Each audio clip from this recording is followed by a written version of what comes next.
জামাত এবং বিএনপি দীর্ঘদিন তারা রাজনীতিতে একে অপরের বন্ধু ছিল এবং সাম্প্রতিক সময়ে বিভিন্ন কারণে তারা একে অপরের প্রতিদ্বন্দ্বী হয়ে পড়েছে। রাজনৈতিক কারণ, ক্ষমতা দখলের কারণ, তার সঙ্গে সঙ্গে অর্থনৈতিক, সামাজিক অনেক বিষয়গুলো রয়েছে। তো এই বিষয়গুলোর মধ্যে সাম্প্রতিক সময় ইসলামী ব্যাংক এবং অন্যান্য ব্যাংকগুলো যা কিছু হচ্ছে, তাতে করে জামাত এবং বিএনপির যে সংঘর্ষ, সেই সংঘর্ষটি যে কোনো সময় ভয়ঙ্কর রূপ লাভ করে। এখানে জামাতকে আপনি যতই তুচ্ছ এবং তাচ্ছিল্য করেন না কেন, বিষয়টা হলো যে শেখ হাসিনার পতনের জন্য মাস্টার মাইন্ড হিসেবে জামাত এবং এনসিপি তারা যে কর্মকাণ্ডগুলো করেছে এবং ওই সময়টিতে রেজিমকে চেঞ্জ করার জন্য তাদের যে প্ল্যান ছিল, পরিকল্পনা ছিল এবং তাদের যে প্রস্তুতি ছিল, এবং অনেকে যেটা বলার চেষ্টা করছেন যে প্রয়োজনে আমরা সশস্ত্র যুদ্ধের দিকে চলে যেতাম বা বিদ্রোহের দিকে চলে যেতাম। গত 17 মাস ধরে জামাতকে বা জামাতের সেই সমস্ত শক্তিকে কোনো অবস্থাতেই নিউট্রালাইজ করা যায়নি, বরং সে সকল শক্তি তারা মততা অর্জন করেছে। গত 17 মাসে ইউনূস জমানাতে জামাত এবং জামাত সমর্থিত যে সকল প্রক্সি গ্রুপ রয়েছে, তাদের যে আত্মবিশ্বাস ছিল, তাদের যে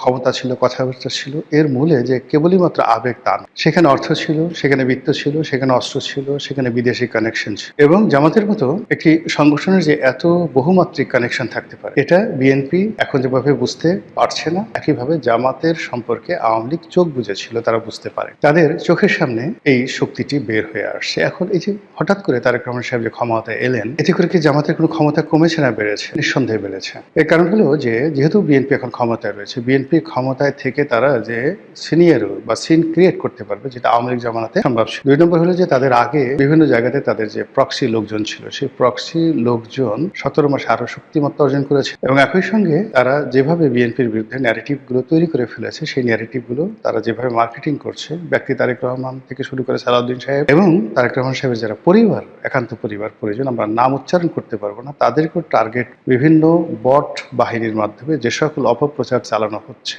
বিএনপির লোক যতই চোখ বুজে থাকুক, বিএনপির লোক যেভাবে কানে তুলা দিক না কেন, ঘটনা কিন্তু ঘটে গেছে। বাংলাদেশের মধ্যে যে বড় বড় পত্র পত্রিকাগুলো রয়েছে, সেখানে যত সাংবাদিক রয়েছে এবং তাদের মধ্যে বিএনপি সম্পর্কে যে নেতিবাচক প্রচার চালানো হয়েছে, তারই প্রেক্ষিতে অনেকে চাকরিচ্যুত হয়েছেন গত কয়েক। তো এগুলোর একটা প্রতিক্রিয়া রয়েছে এবং সেই প্রতিক্রিয়া এখন সংঘাতে রূপ নিতে যাচ্ছে। এখানে একটা বিষয় আপনাদেরকে বলি যে রাজনীতির ক্ষমতা লাভ করা, সিংহাসন লাভ করা দ্বন্দ্ব সংঘাতের দ্বিতীয় বা তৃতীয় নয়, চতুর্থ যাকে বলা হয় আইটেম।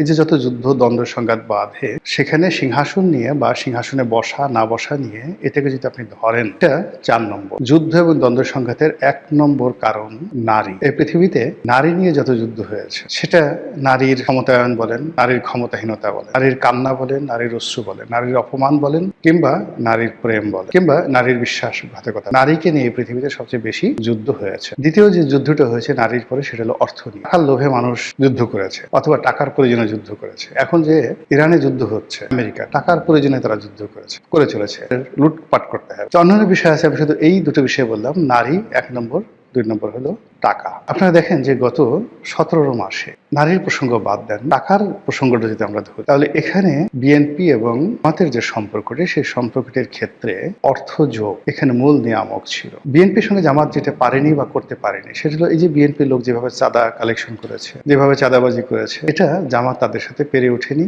আর জামাতের পক্ষে এটা সম্ভব ছিল না, বিকজ এই কাজ করার জন্য যে ম্যান পাওয়ার দরকার, সেটা তাদের ছিল না।